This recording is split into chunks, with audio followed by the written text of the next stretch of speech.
La madrugada del operativo comenzó sin aviso, como un trueno que parte la calma. En distintas zonas del Valle de México, decenas de camionetas negras avanzaban al mismo tiempo. Los motores retumbaban bajo la lluvia, y los radios zumbaban con órdenes cortas. El objetivo era claro: desmantelar por completo a la Choquiza, una célula criminal que durante meses había sembrado miedo entre comerciantes, empresarios y familias enteras. A las 4:20 de la mañana, el jefe de operaciones dio la orden: entramos. En segundos, las luces se encendieron en colonias de la Ciudad y del Estado de México. En Chalco, Ecatepec, Tlalpan y Xochimilco, las puertas de casas de seguridad fueron derribadas con precisión quirúrgica. Los vecinos despertaron con el eco de los helicópteros, el estruendo de las granadas de sonido y el grito seco de los agentes. En total, 13 integrantes del grupo fueron capturados en un despliegue simultáneo que abarcó más de 10 municipios. Era una de las operaciones más amplias de los últimos meses. La organización, dirigida por El Choco, un exdelincuente con nexos en el bajo mundo capitalino, operaba bajo la apariencia de un grupo de prestadores de servicios, aunque todos sabían que su negocio real era la extorsión y el lavado de dinero. Los informes de inteligencia señalaban que controlaban casas, locales y propiedades en zonas estratégicas.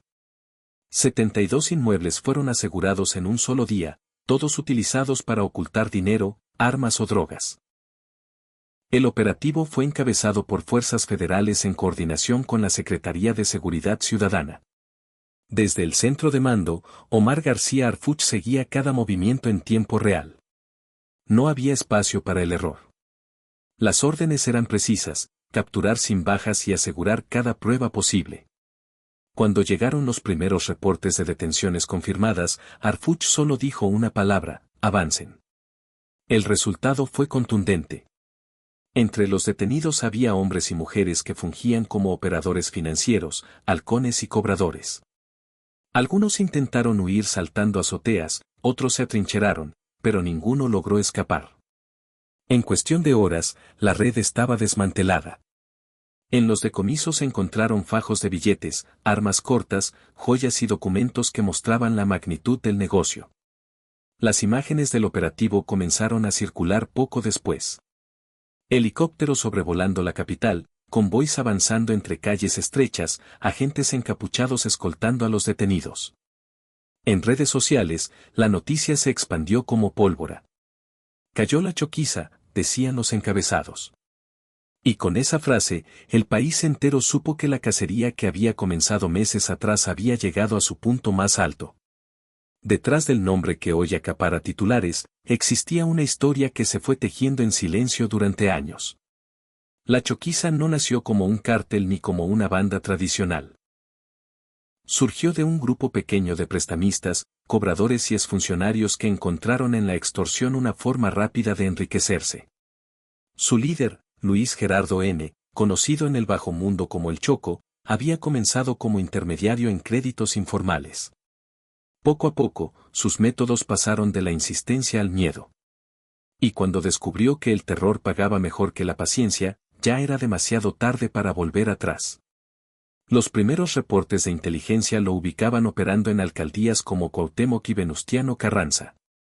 Ahí reclutó a jóvenes desempleados, taxistas, vigilantes y pequeños comerciantes. Les ofrecía dinero fácil a cambio de trabajos de cobro, sin mencionar que esos cobros implicaban pistolas y amenazas. Así nació una red que creció sin control, conectada con prestamistas, loteros y falsos inversionistas que lavaban dinero a través de casas, autos y negocios fantasmas. El grupo se expandió con velocidad. Los vecinos comenzaron a notar movimientos extraños: camionetas de lujo en calles modestas, reuniones a medianoche, casas recién compradas que servían como bodegas. La Choquiza operaba con la precisión de una empresa y la crueldad de una pandilla. Sus miembros tenían funciones definidas: los cobradores, los contactos y los protectores.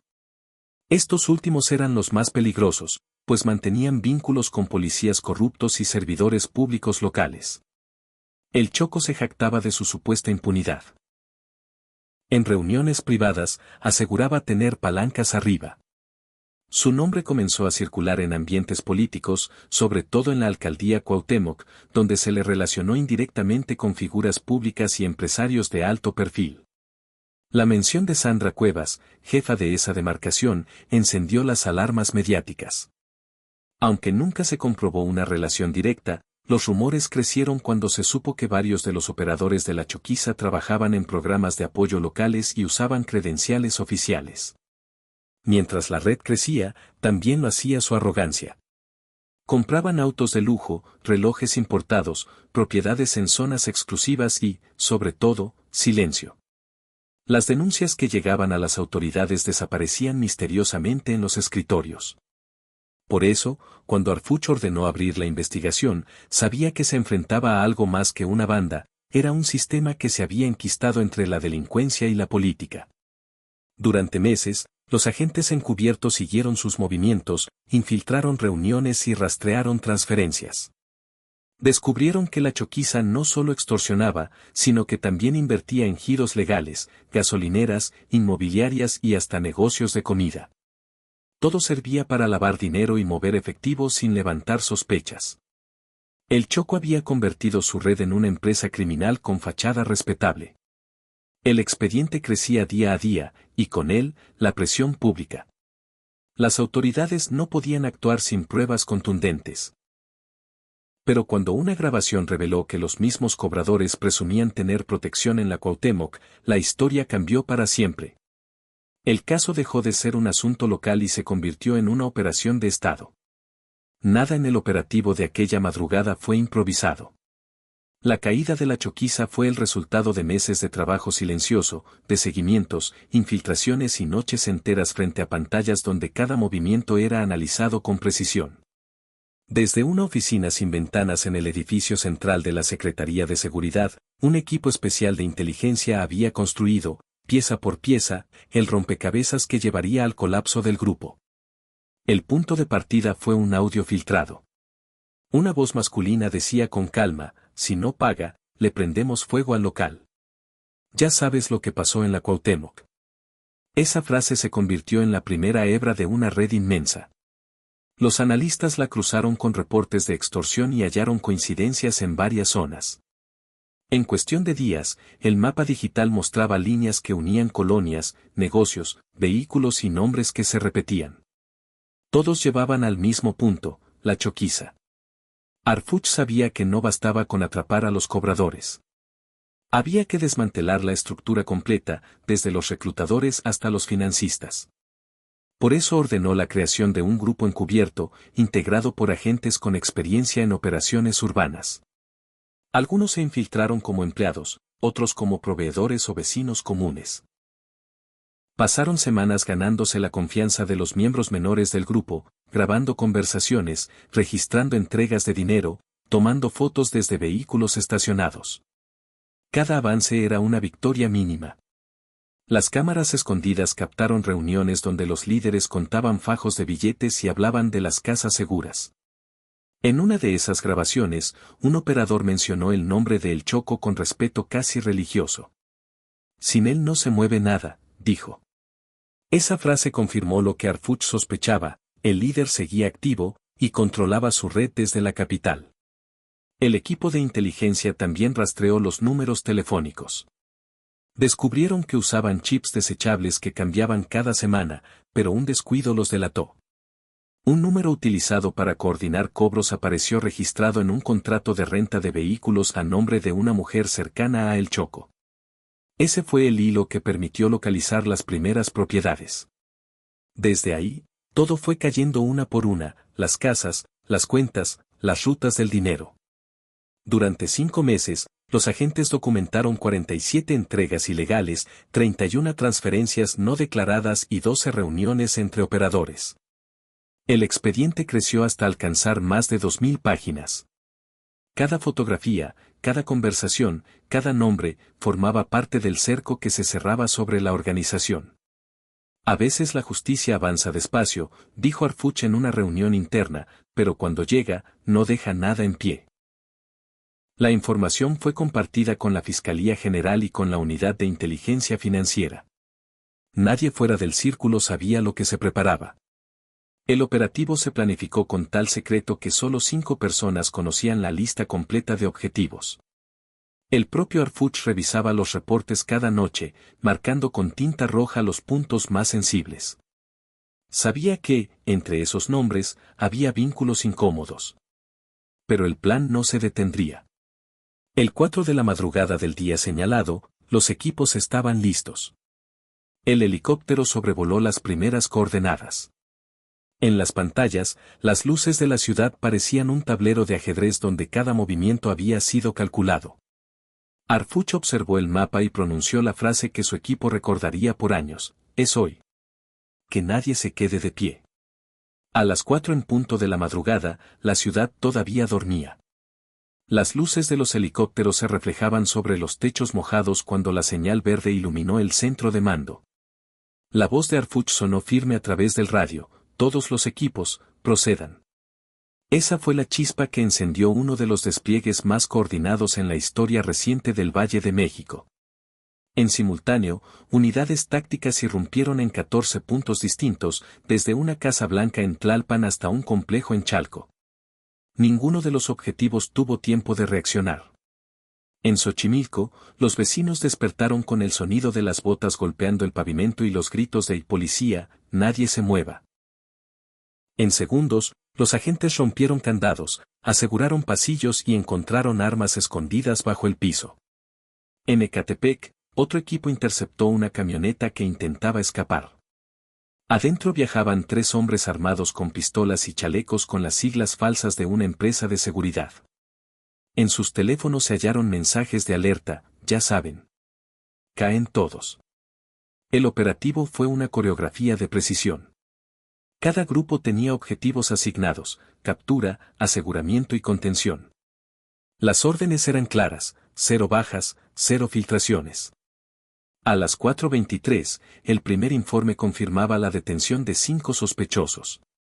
A las 4:37, otro equipo reportaba 4 capturas más. En Chalco, una de las casas resultó ser el centro de distribución del dinero. Había cajas con fajos de billetes, relojes de lujo, documentos falsos y una lista con nombres de clientes marcados con cruces. A las 4:45, el helicóptero táctico Cóndor 02 sobrevolaba el último punto, una residencia en Coyoacán que servía como oficina financiera del grupo. Dentro, los agentes hallaron a 2 mujeres que registraban transferencias y cuentas. Al ser interrogadas, una de ellas susurró: no digan que fuimos nosotras. Él tiene gente en todos lados. Esa frase fue suficiente para confirmar que el temor hacia el Choco seguía vivo incluso dentro de su propia organización. Mientras tanto, en el centro de mando, Harfuch observaba los reportes llegar en tiempo real. En una pantalla dividida, veía imágenes térmicas de cada punto. El operativo transcurría con exactitud matemática. Cuando llegó la última confirmación, respiró hondo y dijo: objetivo cumplido. A su alrededor, los agentes se miraron en silencio. Nadie celebró. Todos sabían que esa madrugada no terminaba un caso, sino que comenzaba una investigación mucho más grande. Al amanecer, las camionetas con los detenidos avanzaban hacia la base de la fiscalía. El Cóndor cruzaba avenidas vacías bajo la mirada de curiosos que grababan con sus celulares. En los noticieros, los titulares aparecían en cadena nacional: cae la Choquiza, 13 detenidos, 72 casas aseguradas. Las imágenes mostraban filas de agentes cargando cajas, peritos etiquetando pruebas y helicópteros aterrizando en formación. Las cámaras captaron a Harfuch descendiendo de una unidad blindada, rodeado de su equipo. Caminó entre los reflectores sin pronunciar palabra. Sabía que la verdadera batalla no era la del operativo, sino la que vendría después: demostrar quién había protegido durante años a esa red criminal. El amanecer de ese día no trajo calma, trajo descubrimientos.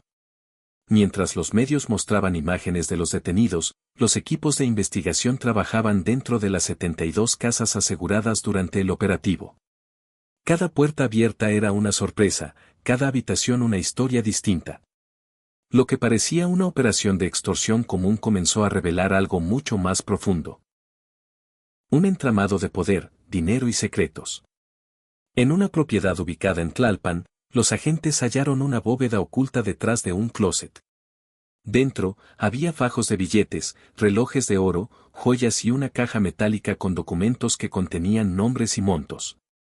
En otra vivienda, en Chalco, encontraron una habitación con cámaras de seguridad apuntando hacia la calle, micrófonos escondidos en las paredes y pantallas que monitoreaban varios puntos de la ciudad. Era un centro de vigilancia improvisado. Pero el hallazgo más inquietante ocurrió en una casa de Coyoacán. Entre expedientes contables y facturas falsas, los peritos encontraron un sobre con sellos oficiales y firmas de funcionarios activos. Eran documentos de programas sociales y contratos de obra pública. El encabezado pertenecía a una alcaldía de la Ciudad de México. De inmediato, los analistas comenzaron a cruzar datos y coincidencias. Los registros apuntaban hacia la Cuauhtémoc, y con ellos, los rumores que ya circulaban sobre un supuesto vínculo entre el Choco y personas cercanas a la administración local. Aunque ninguna relación se confirmó oficialmente, el hallazgo encendió una tormenta mediática. En los noticieros, las imágenes de los peritos saliendo con cajas selladas provocaron preguntas incómodas. ¿Quién protegía a la Choquiza? ¿Cómo logró operar en pleno corazón de la capital sin ser detectada? Las respuestas apenas comenzaban a surgir. En Toluca, otra de las propiedades servía como casa de descanso para los líderes del grupo. Allí se encontraron fotografías, botellas importadas y vehículos de lujo. Todo comprado con efectivo. En los muros había cuadros con paisajes, pero detrás de uno de ellos los agentes hallaron un compartimiento con 3 armas largas y una carpeta negra. Dentro, notas escritas a mano mencionaban pagos, nombres y frases codificadas como acuerdo verde y trato limpio. Los analistas interpretaron que se trataba de registros de sobornos y pactos de protección. Cada casa asegurada contaba una parte distinta de la historia. Algunas estaban vacías, otras parecían abandonadas hacía meses. Pero todas compartían un patrón, servían para ocultar dinero o información. En una de ellas, los investigadores hallaron incluso un cuarto infantil con juguetes nuevos y ropa etiquetada. Era la fachada perfecta para despistar sospechas. Cuando Arfuch recibió los primeros reportes completos, su reacción fue fría, calculada. Esto no es una banda callejera, dijo, es una red con estructura financiera y respaldo político. Vamos por todos. Ordenó a los equipos no filtrar información y preparar el siguiente paso, rastrear cada nombre que apareciera en los documentos incautados. Las cámaras de televisión mostraron ese mismo día a los agentes cargando cajas numeradas con pruebas. Las imágenes se volvieron virales. No eran solo decomisos, eran las piezas de un rompecabezas que apuntaba hacia algo más grande que la Choquiza. Detrás de las armas y del dinero, lo que se estaba desenterrando era la complicidad de un sistema que había permitido su existencia.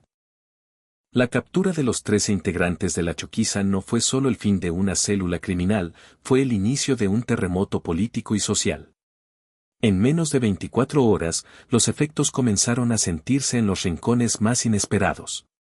Las fiscalías de varios estados recibieron llamadas urgentes, los despachos financieros revisaban transferencias y los funcionarios locales pedían reuniones de emergencia.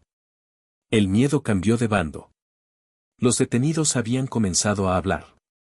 En sus primeras declaraciones, mencionaron nombres de personas que hasta entonces parecían intocables, empresarios, funcionarios y operadores políticos que habían facilitado el lavado de dinero. Uno de los capturados, identificado como el Chiquilín, reveló que varios miembros del grupo habían trabajado anteriormente en oficinas de gobierno, donde obtenían información privilegiada sobre licitaciones y propiedades. Nos decían quién debía, quién pagaba y quién estaba protegido, declaró con frialdad. Esa confesión encendió las alarmas en distintos niveles. La fiscalía abrió carpetas paralelas, mientras la unidad de inteligencia financiera bloqueaba más de 150 cuentas vinculadas con la red. Los informes internos hablaban de transferencias hacia empresas que tenían contratos con instituciones públicas. La línea entre el crimen y la burocracia se había desdibujado. Arfuch lo sabía y lo dijo abiertamente en una reunión privada: cuando el delito se institucionaliza, la justicia tiene que hacerse política. Los medios de comunicación comenzaron a cubrir la historia con intensidad. Programas de televisión, portales digitales y periódicos dedicaron titulares a la investigación. Algunos hablaron de un golpe histórico, otros advirtieron de un posible pacto de silencio. La ciudadanía seguía los detalles como si se tratara de una serie de televisión, pero sabían que la historia era real y ocurría a su alrededor. En las calles, la noticia provocó reacciones encontradas.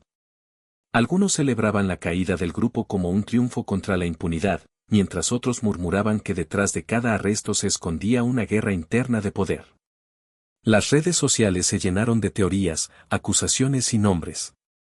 Si cayeron ellos, falta quien los protegía, decía un comentario que se viralizó. En los pasillos de la política, el caso generó incomodidad. Algunos funcionarios se deslindaron de inmediato, otros guardaron silencio. La presión pública obligó a emitir comunicados y a abrir auditorías internas. La Cuauhtémoc, centro de la polémica, fue la primera en reaccionar. Voceros locales negaron cualquier vínculo con los implicados, pero el daño ya estaba hecho. El nombre de Sandra Cuevas volvió a ocupar titulares, aunque sin pruebas directas en su contra. Mientras tanto, Harfuch mantenía la calma. Sabía que cada captura levantaba más polvo del que caía. Esto no termina con esposas, dijo a su equipo, termina cuando dejemos sin refugio al dinero. Con esa instrucción, las unidades de investigación ampliaron su campo. Las cuentas bancarias, las propiedades y los contactos internacionales de los detenidos pasaron a revisión. Los resultados no tardaron en aparecer. Entre los documentos hallados en una de las casas aseguradas se encontró una lista de nombres bajo el título Aportaciones. Había políticos, empresarios y hasta exoficiales. Cada línea representaba un pago, una deuda o una alianza. El descubrimiento confirmaba lo que muchos sospechaban: la Choquiza no era una banda improvisada, era parte de un sistema más amplio que mezclaba ambición, poder y crimen.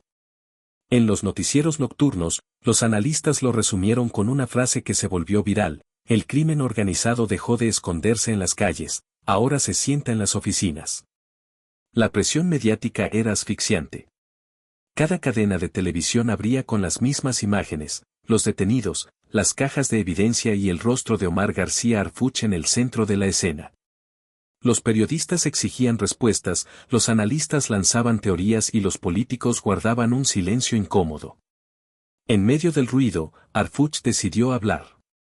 No lo hizo desde una oficina ni desde el estrado habitual, sino frente a los agentes que participaron en el operativo, con las cámaras grabando en vivo. El crimen no solo se combate con armas, dijo con voz firme, se combate con integridad. Si queremos un país justo, tenemos que empezar por limpiar nuestras propias instituciones. Su declaración fue transmitida en cadena nacional y reproducida en redes millones de veces. Era un mensaje directo, sin adornos ni evasivas. Cada palabra sonaba a desafío, no solo para los delincuentes, sino también para quienes los habían protegido desde adentro. A su alrededor, el ambiente era solemne. Los elementos que participaron en la captura de la Choquiza escuchaban atentos, algunos con las manos cruzadas, otros con el rostro todavía marcado por el cansancio. Harfuch continuó: estos hombres y mujeres trabajaron de noche, bajo lluvia, bajo riesgo. No buscan aplausos, buscan justicia. Y hoy México les debe respeto.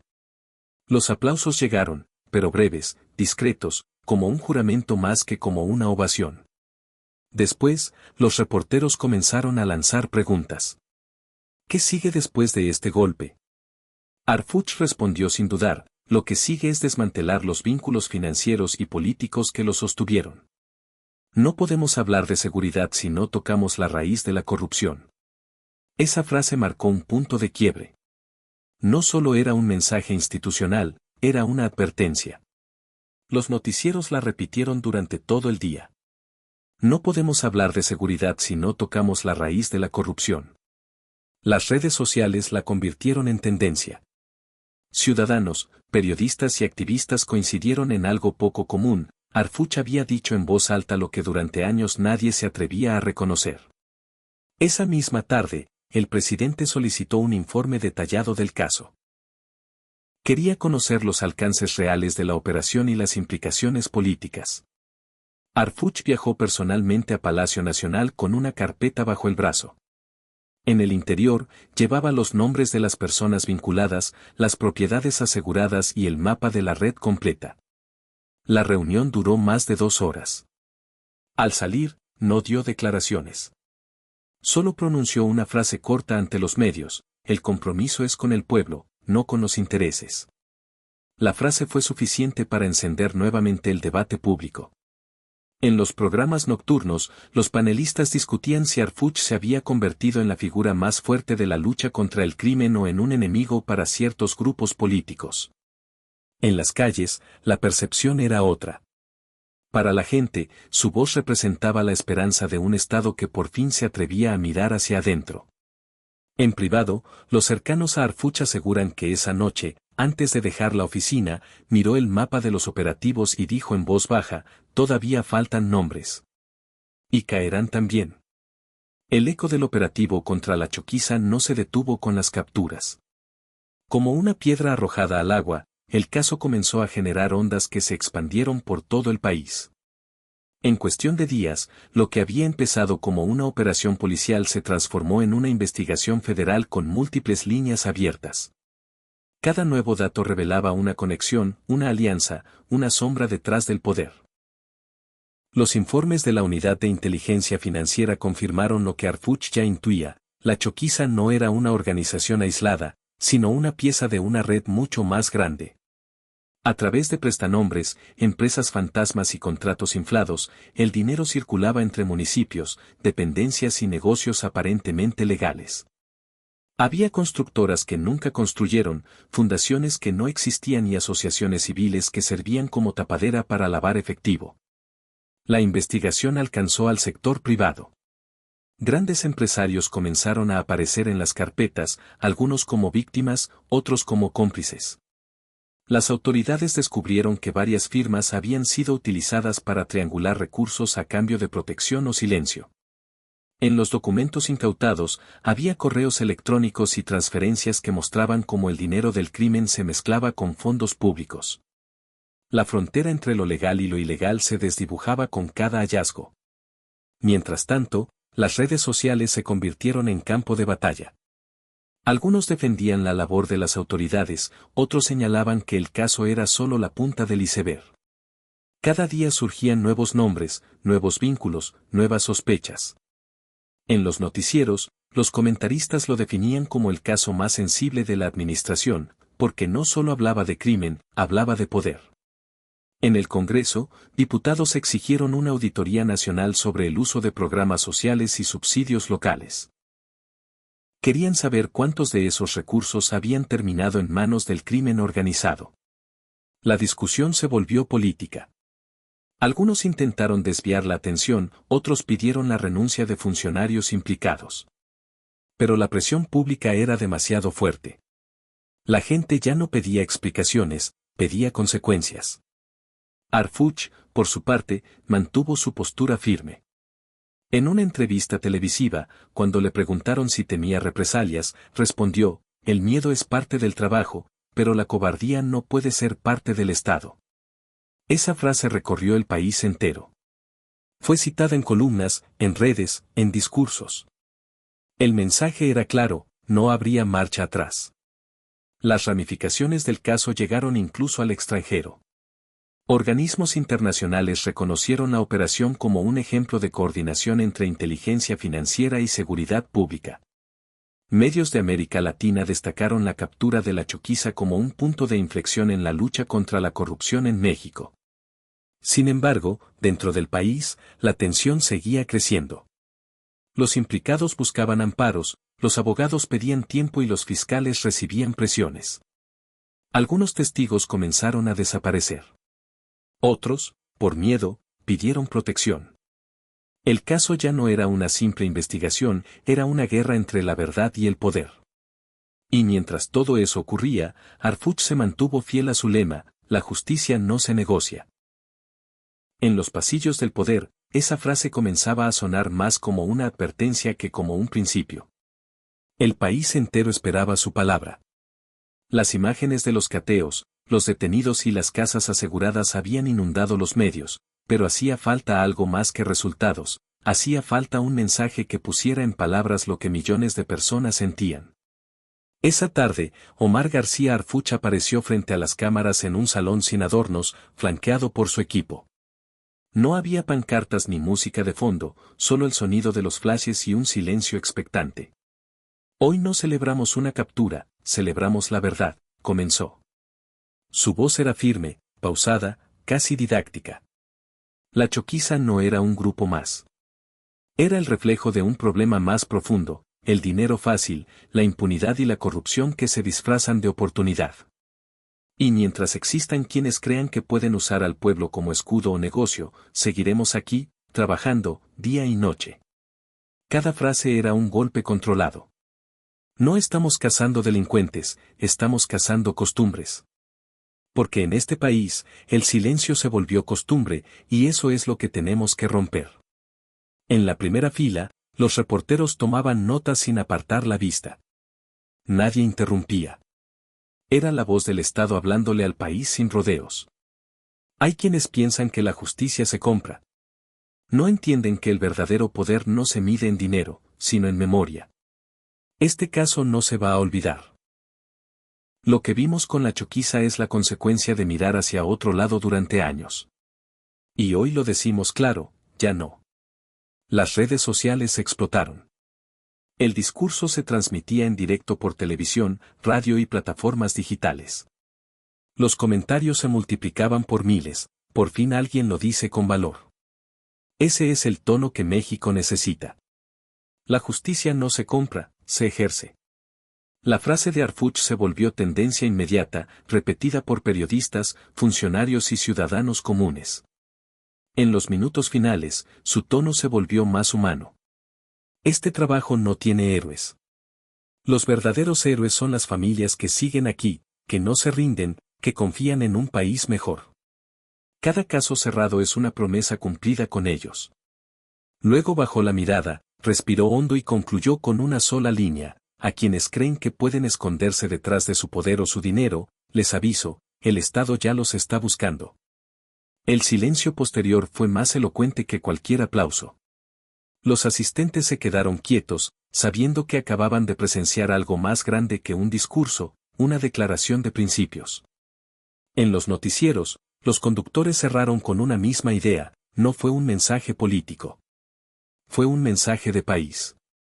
Esa noche, la frase de Harfuch encabezó todos los titulares. Y, por primera vez en mucho tiempo, México sintió que la justicia hablaba con voz propia. El operativo había terminado, pero el país seguía despierto. En los barrios donde la extorsión había sido rutina, las familias dormían un poco más tranquilas. En los noticieros, las imágenes de los 13 detenidos y las 72 casas aseguradas seguían repitiéndose, no como espectáculo, sino como recordatorio. Porque detrás de cada cifra había una historia de miedo, de abuso, de impotencia. Y aunque la justicia llegó tarde, llegó con fuerza. En las calles de la Cuauhtémoc, los murales improvisados contaban su propia versión de la historia. Rostros anónimos pintaron frases en las bardas: la justicia no se compra, el miedo también se detiene. Las palabras se mezclaban con los colores del tráfico, con los sonidos del mercado, con la vida que seguía.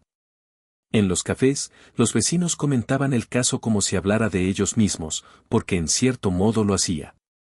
Cada uno había sentido, al menos una vez, lo que era vivir bajo la sombra de una amenaza. En los escritorios del poder, el tema se volvió incómodo.